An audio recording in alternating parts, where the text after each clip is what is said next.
स्वागत है आपका हमारे YouTube चैनल निधि एकेडमी पर।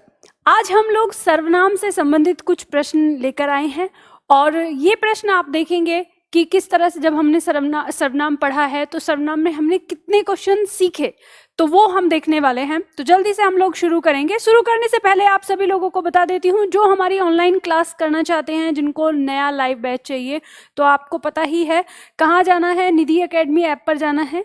गूगल प्ले स्टोर पे जाकर आप ये ऐप डाउनलोड करिए। इसमें आपको इस तरह से दिखाई देगा। अगर आपको सामान्य लाइव बैच लेना है तो आपको यहाँ जाना है। आपको कंप्लीट बैच लेना है तो यहाँ जाना है। किताबें अगर आपको लेनी है तो आप यहाँ जाके किताबों के लिए पेमेंट कर सकते हैं। और अगर YouTube पे जो मैं अभी पढ़ा रही हूँ इसका PDF आपको देखना है तो वो आप यहाँ से ले सकते हैं। ठीक है, यहाँ से आपको डाउनलोड होता है। और इसके साथ साथ टेस्ट सीरीज भी आप दे सकते हैं। जो भी हम करने वाले हैं टेस्ट, इस टेस्ट सीरीज को देना है या इसके जैसे और भी टेस्ट सीरीज देनी है तो वो आप यहाँ पे जाके दे सकते हैं, फ्री ऑफ कॉस्ट ही है। ठीक है, इसके साथ साथ हम जो यहाँ पर शब्दावली कर रहे हैं या जो छात्र YouTube पर ही क्लास पढ़ रहे हैं वो सभी इस बात को ध्यान दें, आपके पास ये शब्दावली की बुक होनी जरूरी है, क्योंकि आपकी परीक्षा के लिए मोस्ट इंपॉर्टेंट होती है शब्दावली। 40% अंक होते हैं और ये इस किताब में जो मैंने आपको सेट 1, सेट 2, सेट 3, सेट 4 करके जो दिए हैं, हर एक चीज के, किसके, पर्यायवाची के, विलोम शब्द के, अनेक शब्दों के लिए एक शब्द, मुहावरे, तत्सम तद्भव, इन सब के मैंने जो सेट बनाकर दिए हैं आपको, तो इनके कम से कम 5 से 6 सेट तो आपके सबके रटे होने चाहिए इस तरह से। तो आपकी परीक्षा में जो भी उसी के अंदर से आपको प्रश्न मिल जाएंगे। ठीक है, तो ये बुक आपको कहाँ मिल रही है? फ्लिपकार्ट पे और अमेजोन, यहाँ दोनों जगह मिल जाएगी। चलिए हम लोग शुरुआत करते हैं अपनी क्वेश्चन की।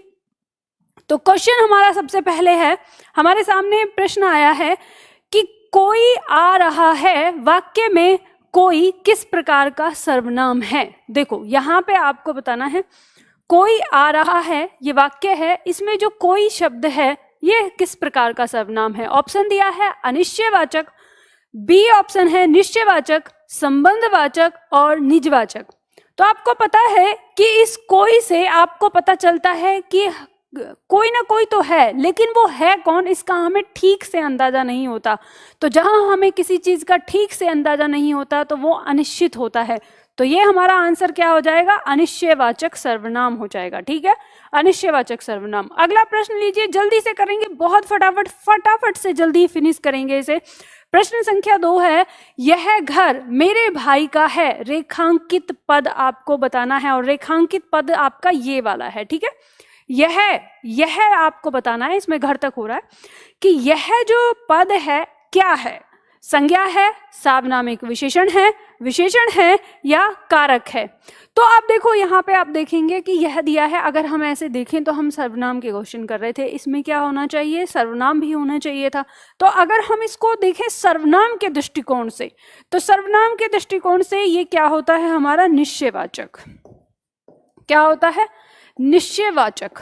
ठीक है, निश्चयवाचक सर्वनाम होता है। लेकिन अब यहाँ पे निश्चयवाचक सर्वनाम हमारा ऑप्शन में नहीं है, तो फिर ये क्या है? ये है संज्ञा। ये है संज्ञा, और संज्ञा से पहले जो आया है वो क्या हो जाएगा? विशेषण हो जाएगा, संज्ञा की विशेषता बताने वाला। तो यहाँ पर क्या है? सर्वनाम है, तो ये क्या हो जाएगा? सार्वनामिक विशेषण हो जाएगा। ठीक है, तो इस तरह से हमें पता चलता है। चलिए अगला आगे बढ़ते हैं, अगला प्रश्न लेते हैं।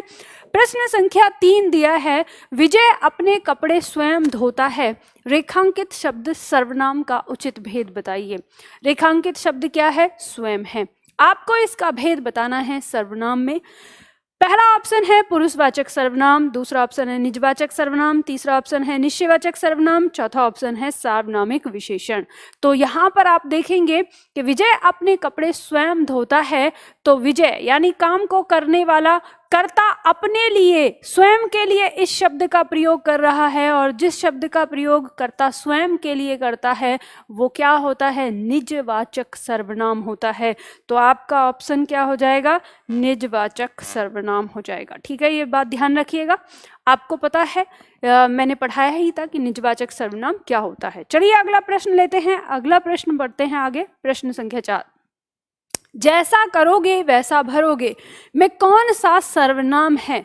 तो देखो कौन सा सर्वनाम यानी सर्वनाम का भेद पूछा है। ऑप्शन दिया है पुरुषवाचक सर्वनाम, प्रश्नवाचक सर्वनाम, संबंधवाचक सर्वनाम, निजवाचक सर्वनाम। तो निजवाचक सर्वनाम, ये निज नहीं, निजवाचक सर्वनाम की बात हो रही है, ठीक है। तो अब यहाँ पर आप देखिए कि कैसे आप जानेंगे। यहाँ पे सर्वनाम है जैसा और वैसा, ठीक है। तो जैसा करोगे वैसा भरोगे, ये क्या है, किसको दिखा रहा है? संबंध को दिखा रहा है, जैसा का संबंध वैसा के साथ, ठीक है। तो संबंध को दिखा रहा है, तो कौन सा सर्वनाम हो जाएगा? संबंधवाचक हो जाएगा। और आपको पता है प्रश्नवाचक सर्वनाम क्या होता है, प्रश्न होते हैं, तो ये नहीं होगा। पुरुषवाचक आपको पता ही है, जो जिसके पीछे किसी प्राणी का बोध होता है, तो यहाँ किसी प्राणी का बोध नहीं हो रहा, तो ये दोनों पहले ऑप्शन कट जाएंगे, सी आंसर हमारा हो जाएगा। अगला प्रश्न लेते हैं, प्रश्न संख्या 5। प्रश्न संख्या 5 कह रहा है मुझे किस प्रकार का सर्वनाम है? उत्तम पुरुष है, मध्यम पुरुष है, अन्य पुरुष है, या इनमें से कोई नहीं? तो आपको पता है जब हम सर्वनाम की बात करते हैं, और सर्वनाम में पुरुषवाचक सर्वनाम 3 प्रकार का होता है, उत्तम पुरुष, मध्यम पुरुष और अन्य पुरुष। उत्तम पुरुष वो होता है जिसके लिए कर्ता कारक यानी जिसका प्रयोग कर्ता कारक स्वयं के लिए यानी मैं के लिए, या हम कहें कि वह पुरुषवाचक सर्वनाम जिसमें बोलने वाला स्वयं के लिए जिस शब्द का प्रयोग कर रहा है, ठीक है। या हम कहें कि वक्ता, जो वाक्य का वक्ता होता है वो क्या होता है? उत्तम पुरुष होता है। और मध्यम पुरुष वह जिससे वो वक्ता बात कर रहा है, मतलब कि वो जो सुन रहा है, सुनने वाला श्रोता, वो क्या हो जाएगा? मध्यम पुरुष हो जाएगा। और जिसके विषय में बात हो रही है वो क्या हो जाएगा? अन्य पुरुष हो जाएगा। तो अब यहाँ पे आपको पता है मुझ जो है, मुझ शब्द ये किसके लिए प्रयोग होता है? वक्ता स्वयं के लिए करता है ना इसका प्रयोग। मुझे, ये काम मुझे आता है, ये चीज मुझे दे दो, ऐसे हम स्वयं के लिए प्रयोग करते हैं। तो ये क्या हो जाएगा? हमारा उत्तम पुरुष हो जाएगा, ठीक है। चलिए अगला प्रश्न आता है, प्रश्न संख्या 6। प्रश्न संख्या 6 कहता है निम्नलिखित वाक्यों में से किस वाक्य में सर्वनाम का अशुद्ध प्रयोग हुआ है? इसने कहा है कि 3-4 वाक्य दिए हैं, इसमें आपको सर्वनाम अशुद्ध ढूंढना है। एक वाक्य है जिसमें सर्वनाम अशुद्ध प्रयोग किया गया है। पहला वाक्य वह स्वयं यहाँ आना चाहती है। इस वाक्य में हमको कोई गलती नजर नहीं आ रही, वाक्य हमको सही लग रहा है। बी ऑप्शन, सड़क के किनारे कुछ लोग खड़े थे।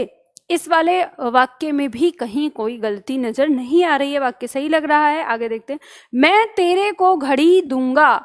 तो मैं तेरे को, ध्यान रखना ये जो दिया है यहाँ पर, मैं तेरे को नहीं, क्या होना चाहिए? मैं तुझको घड़ी दूंगा। और चौथा, यहाँ पर मेरा पेन रखा हुआ था, ये तो सही है। तो हमें अशुद्धि किस में मिल गई? अशुद्धि मिल गई हमें तीसरे में, ठीक है। तो सी इसका आंसर हो जाएगा। आगे बढ़ते हैं, अगला प्रश्न लेते हैं, प्रश्न संख्या 7। निम्नलिखित जोड़ों में से उत्तम पुरुष वाले जोड़े को पहचानिए। उत्तम पुरुष पहचानना है, इसने कहा है उत्तम पुरुष। उत्तम पुरुष कौन है? बोलने वाला। कौन है? बोलने वाला, जो बोल रहा है। तो देखो, मैं और हम, या तू और तुम, वह और वे, इससे या इन्होंने। तो आपको पता है बोलने वाला कौन होता है? या तो मैं होता हूं या हम होता है, ठीक है। दोनों में से कोई सा, तो एक आपका जोड़ा आ जाएगा, उत्तम पुरुष ए। अगला प्रश्न लेते हैं, प्रश्न संख्या 8। वह व्यक्ति जो कल आपके घर आया था बहुत बड़ा ठग है। उपर्युक्त वाक्य में कितने विशेषण हैं? इसने आपसे क्या पूछा है? विशेषण पूछा है, और संख्या दी है 3, 2, 4, 5। तो आप कैसे खोजोगे? तो देखो पूरे वाक्य को देखो, वह व्यक्ति जो कल आपके घर आया था बहुत बड़ा ठग है। तो सबसे पहले आप विशेषण विशेष्य का जोड़ा खोज लो, ठीक है। तो आप देखेंगे कि वह व्यक्ति, संज्ञा और उसका विशेषण, एक जोड़ा यहाँ पे हो गया। जो कल आपके घर, संज्ञा और संज्ञा का विशेषण, ठीक है। फिर उसके बाद आपके घर आया था बहुत बड़ा ठग है, तो ठग संज्ञा और यहाँ पे बड़ा इसका विशेषण, ठीक। तो अब हम देख लेंगे कितने विशेषण आ गए। एक विशेषण ये हो गया सार्वनामिक विशेषण, ये भी सार्वनामिक विशेषण हो गया, ठीक है। ये बड़ा, ये भी हमारा क्या हो गया? विशेषण हो गया। तो कितने हो गए? 3 मिले हमें यहाँ पे। और देखो ये जो बहुत दिया है ये क्या है? ये प्रविशेषण है। क्या है? प्रविशेषण। अगर ये हमारा पूछता तो हम इसको भी इसमें ऐड कर लेते, लेकिन ये विशेषण पूछ रहा है। तो विशेषण पूछ रहा है तो हमारे क्या आंसर हो जाएगा? 3 हो जाएगा। ये बात ध्यान रखिएगा। बहुत जो है वो क्या है, प्रविशेषण है और हमें उसे विशेषण की श्रेणी में नहीं रख सकते। ठीक, चलिए आगे बढ़ते हैं, अगला प्रश्न लेते हैं। अगला पॉइंट है नंबर 9। नंबर 9 कहता है लाखों लोगों ने इसे महसूस किया है। इस वाक्य में विशेषण है, लाखों लोगों ने इसे महसूस किया है। तो यहाँ पर इस वाक्य में आपको विशेषण बताना है कि विशेषण क्या होगा। तो ऑप्शन आपको दिया है महसूस, लोगों, लाखों और इसे। तो यहाँ पे विशेषण क्या होना चाहिए, तो आप देखेंगे कि संज्ञा क्या है, लोग है, यानी लोग, और इससे पहले विशेषता क्या है उनकी, लाखों। संख्या बताई जा रही है, अनिश्चित संख्या है, ठीक है, लाखों लोगों। तो ये हमारा क्या हो गया, लाखों, ये हमारा विशेषण हो जाएगा क्योंकि इसने हमसे क्या पूछा है, विशेषण पूछा है। तो इसमें हमारा जो आंसर होगा वो क्या हो जाएगा, सी हो जाएगा, लाखों। ठीक, तो इस तरह से आप पहचान सकते हैं संज्ञा से पहले जो दिया होता है वो उसकी विशेषता होती है। आपने पढ़ा था विशेषण में। अगला प्रश्न है प्रश्न संख्या 10। निम्नलिखित शब्द में से एक विशेषण नहीं है। एक विशेषण नहीं है ये इसने कहा है। तो हम देखेंगे यहाँ पर दिया है श्रव्य, दिया है सर्व, दिया है गर्व और दिया है भव्य। ठीक है, जैसे हम बोलते हैं श्रव्य मतलब सुनने योग्य, तो ये भी हमारा किस में आता है, विशेषण में आता है। जैसे भव्य, जो बहुत सुंदर हो, ठीक है, कहते हैं भव्य दृश्य है, ठीक है, ये विशेषण है। तो सर्व, सर्व व्यक्ति के, सर्व क्या होता है, सभी, ये क्या है, विशेषण है। तो एक आंसर हमारा आ गया गर्व। तो गर्व जो है वो अपने आप में संज्ञा है, तो ये विशेषण नहीं है। तो इस तरह से हमें पता चल जाएगा आंसर। अगला प्रश्न लेते हैं, प्रश्न संख्या नेक्स्ट 11। इंद्रिय का विशेषण शब्द है। इंद्रिय शब्द दिया हुआ है, इसका विशेषण बताना है। तो इंद्रिय का विशेषण इंद्रिय नहीं होगा, कट जाएगा, इंद्रिय ये नहीं होगा, इंद्रिय नहीं होगा, इंद्रिय होगा। ठीक है, क्योंकि यह प्रत्यय हम इसमें जब जोड़ते हैं तो इसे हम क्या करते हैं, ई को अय में बदल देते हैं। जब हम प्रत्यय पढ़ेंगे तो हम इस चीज को अच्छी तरह से समझेंगे। ठीक, चलिए प्रश्न संख्या 11 का सी। अगला प्रश्न लेते हैं, प्रश्न संख्या 12। धुंधला शब्द में विशेषण होगा। क्या विशेषण होगा धुंधला शब्द में? संख्यावाचक विशेषण, गुणवाचक विशेषण, सार्वनामिक विशेषण या इनमें से कोई नहीं। बहुत आसान है, परीक्षा में कई बार पूछा गया है, आसानी से आप सभी लोगों ने बता दिया होगा। ये हो जाएगा हमारा गुणवाचक। किसको बता रहा है? गुण को बता रहा है। धुंधला शब्द, धुंधला जो है वो किसको दिखा रहा है? गुण को दिखा रहा है, उसके अंदर क्या गुण है, तो गुणवाचक कहलाएगा। अगला प्रश्न लेते हैं, प्रश्न संख्या 13। तीसरा शब्द में विशेषण होगा। तीसरा शब्द, तीसरा शब्द में क्या विशेषण होगा? पूर्णांक बोधक, आवृत्तिवाचक, गणनावाचक या क्रमवाचक। तो देखते हैं, हम कहते हैं पहला, दूसरा, तीसरा, चौथा, पांचवा, ये किसको दिखाता है? क्रम को दिखाता है। तो जो क्रम को दिखाता है वो क्या कहलाएगा? क्रमवाचक कहलाएगा। डी आंसर हो जाएगा। और आपको पता है पूर्णांक बोधक गणनावाचक होता है, आवृत्तिवाचक जो है जो आवृत्ति को दिखाता है, ठीक है, गणनावाचक जो गिनती को दिखाता है। तो ये हमारा हमें पता चल जाता है तीसरा शब्द में विशेषण क्या है हमारा? क्रमवाचक। अगला प्रश्न लेते हैं, प्रश्न संख्या 14। विशेषण शब्द जिस संज्ञा शब्द की विशेषता बताता है उसे कहते हैं। देखो, विशेषण शब्द जिस संज्ञा शब्द की विशेषता बताता है उसे क्या कहते हैं? विशेष्य कहते हैं, सार्वनामिक विशेषण कहते हैं, गुणवाचक विशेषण कहते हैं, संकेतवाचक विशेषण कहते हैं। तो आपको पता है जिस संज्ञा की विशेषता बताई जा रही है उस संज्ञा को विशेष्य कहा जाता है। तो ए आंसर हो जाएगा। क्या हो जाएगा? ए आंसर हो जाएगा। ठीक है, चलिए अगला प्रश्न लेते हैं, प्रश्न संख्या 15। निम्नलिखित विशेष्य विशेषण युग्म में से एक गलत है। ठीक है, एक गलत है, वो आपको यहाँ पे छांटना है। तो देखो, शब्द यहाँ पे दिया है सर्व और सुलभ, दूसरा दिया है ताजी रोटी, मृतक, माता, आंशिक, अंश। तो ध्यान देना, ये हम विशेषण का जोड़ा रखेंगे, ये विशेषण रखेंगे और ये विशेष्य रखेंगे। तो ये अंश का विशेषण होता है आंशिक। ठीक है, माता एक क्या है अपने आप में? विशेष्य है।